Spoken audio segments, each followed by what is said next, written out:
Assalamualaikum warahmatullahi wabarakatuh.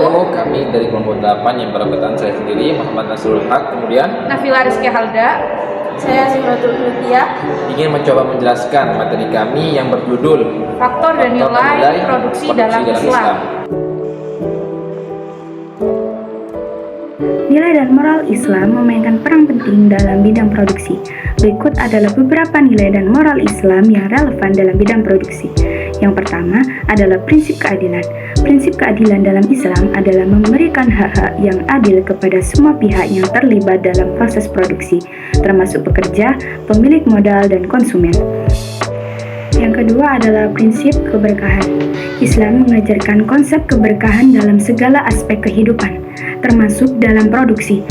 Para pelaku produksi dihimbau untuk bertindak dengan kejujuran, kerja keras, dan niat yang baik agar usaha mereka diberkahi. Yang ketiga adalah prinsip tanggung jawab sosial. Islam menekankan pentingnya tanggung jawab sosial dalam produksi. Konsep zakat atau sumbangan wajib dan infak untuk sumbangan sukarela dalam Islam merupakan contoh implementasi tanggung jawab sosial dalam produksi. Yang keempat adalah prinsip etika kerja. Islam mendorong etika kerja yang tinggi dalam produksi. Para pelaku produksi dihimbau untuk bekerja dengan tekun, jujur, dan bertanggung jawab. Mereka juga diingatkan untuk menghindari penipuan, eksploitasi, dan praktik-praktik yang merugikan pekerja atau konsumen. Yang kelima adalah pemeliharaan lingkungan. Dalam konteks produksi, Islam mendorong praktik-praktik yang ramah lingkungan dan berkelanjutan. Penggunaan sumber daya alam yang bijak, perlindungan terhadap ekosistem, dan pengurangan limbah dan polusi merupakan contoh implementasi nilai-nilai Islam terkait dengan pemeliharaan lingkungan dalam produksi. Dalam kehidupan sehari-hari, terdapat beberapa masalah yang dapat muncul dalam bidang produksi. Beberapa masalah umum yang sering dihadapi adalah sebagai berikut. Yang pertama, keterbatasan sumber daya. Produksi seringkali menghadapi keterbatasan sumber daya seperti bahan baku, tenaga kerja, dan modal. Manajemen yang efektif dalam sumber daya ini menjadi penting agar produksi dapat berjalan secara optimal. Yang kedua adalah perubahan permintaan. Permintaan pasar dapat berubah dengan cepat karena perubahan tren, preferensi konsumen, atau situasi ekonomi. Hal ini dapat mengakibatkan kesulitan dalam memprediksi permintaan dan mengelola produksi dengan tepat. Yang ketiga adalah efisiensi produksi. Masalah efisiensi produksi dapat muncul akibat praktik yang tidak efisien, seperti rantai pasok yang tidak efektif, penggunaan teknologi yang kurang canggih, dan proses produksi yang rumit. Yang keempat adalah kualitas produk. Jika produk tidak memenuhi standar yang ditentukan oleh konsumen, hal itu dapat menyebabkan penurunan penjualan, kehilangan kepercayaan konsumen, dan reputasi yang buruk. Yang kelima, ada perubahan teknologi. Kemajuan teknologi terus-menerus mempengaruhi produksi di berbagai industri. Pengenalan teknologi baru dapat membutuhkan investasi tambahan, pelatihan karyawan, atau perubahan dalam sistem produksi yang sudah ada. Yang keenam dan terakhir, regulasi dan kebijakan.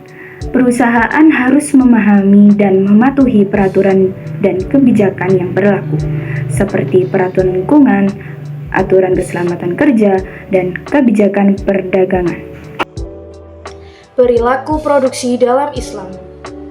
Perilaku produksi dalam Islam adalah suatu usaha manusia untuk memperbaiki tidak hanya kondisi fisik materialnya saja, tetapi juga moralitas.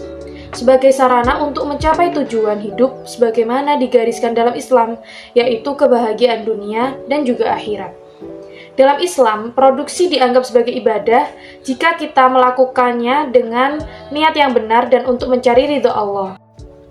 Cara menjalankan perilaku produksi dalam Islam. 1. Memproduksi barang dan jasa yang halal pada setiap tahapan produksinya. Yang kedua, mencegah kerusakan di muka bumi termasuk membatasi adanya polusi, memelihara keserasian, dan ketersediaan sumber daya alam.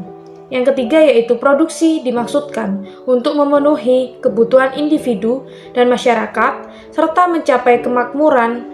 Kebutuhan yang harus dipenuhi pun harus berdasarkan prioritas yang ditetapkan oleh agama, yakni terkait kebutuhan untuk tegaknya akidah atau agama, terpeliharanya nyawa, akal, dan keturunan atau kehormatan, serta untuk kemakmuran material. Yang keempat, produksi dalam Islam tidak dapat dipisahkan dari tujuan kemandirian umat.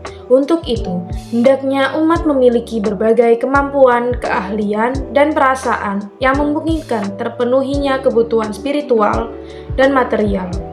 Yang kelima yaitu meningkatkan kualitas sumber daya manusia, baik kualitas spiritual maupun mental dan fisik.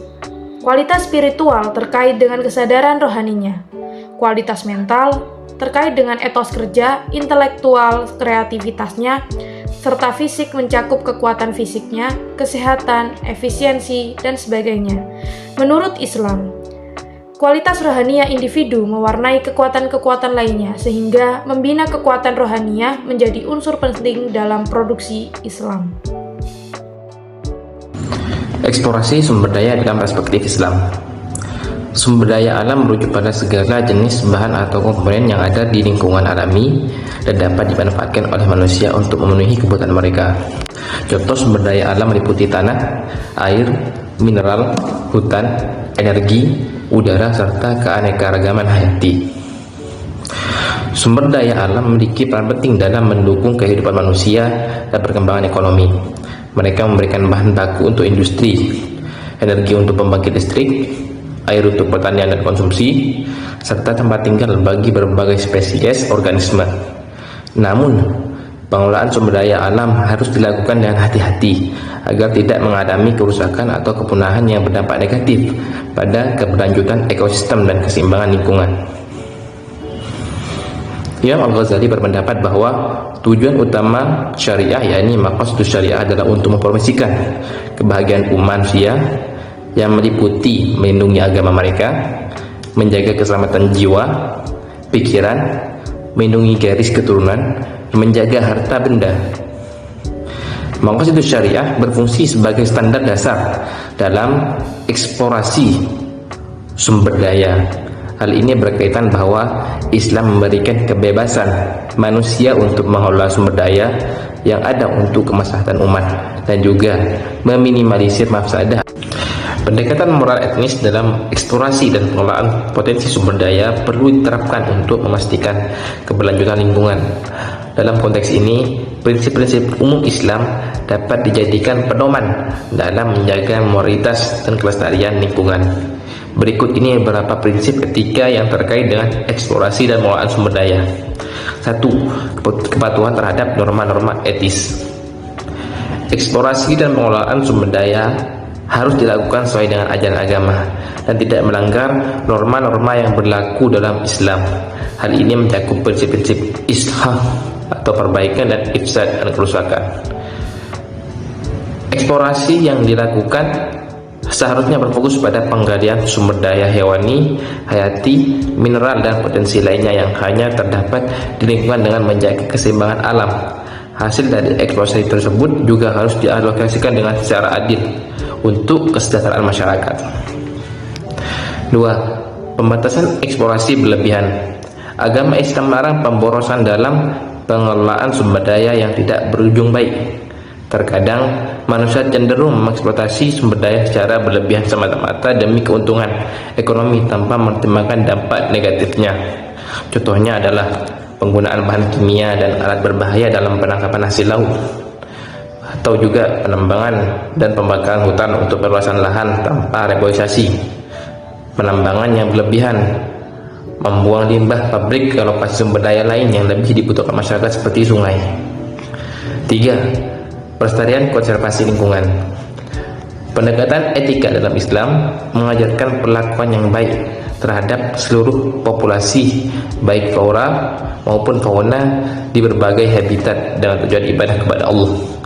Oleh karena itu, penting untuk menjaga kelestarian lingkungan dengan kebaikan dan langkah yang tepat untuk menjaga keutuhan ekosistem. Gangguan terhadap ekosistem dapat terjadi akibat perubahan habitat, polusi kimia, eutrofikasi, perubahan iklim, invasi spesies asing, dan eksploitasi sumber daya alam yang tidak terkendali. Konservasi dan pengelolaan sumber daya memiliki kepentingan untuk tetap menjaga ketersediaan kebutuhan yang dihasilkan oleh alam. 4. Mengutamakan manfaat untuk masyarakat. Penerapan konsep maqasidus syariah menekankan dampak manfaat dari pengelolaan sumber daya alam. Manfaat ini harus dirasakan oleh masyarakat luas, utamanya masyarakat dalam negeri. Hal ini bertujuan untuk mencapai keadilan sosial dan kesejahteraan bagi seluruh masyarakat. Dalam rangka menjaga keberlanjutan sumber daya secara umum, penting untuk mengimplementasikan prinsip-prinsip etika yang melibatkan kepatuhan terhadap norma-norma agama, pembatasan eksploitasi berlebihan serta pelestarian konservasi lingkungan. Dengan demikian kita dapat memastikan bahwa pengelolaan sumber daya dilakukan dengan memperhatikan moralitas dan kelestarian lingkungan.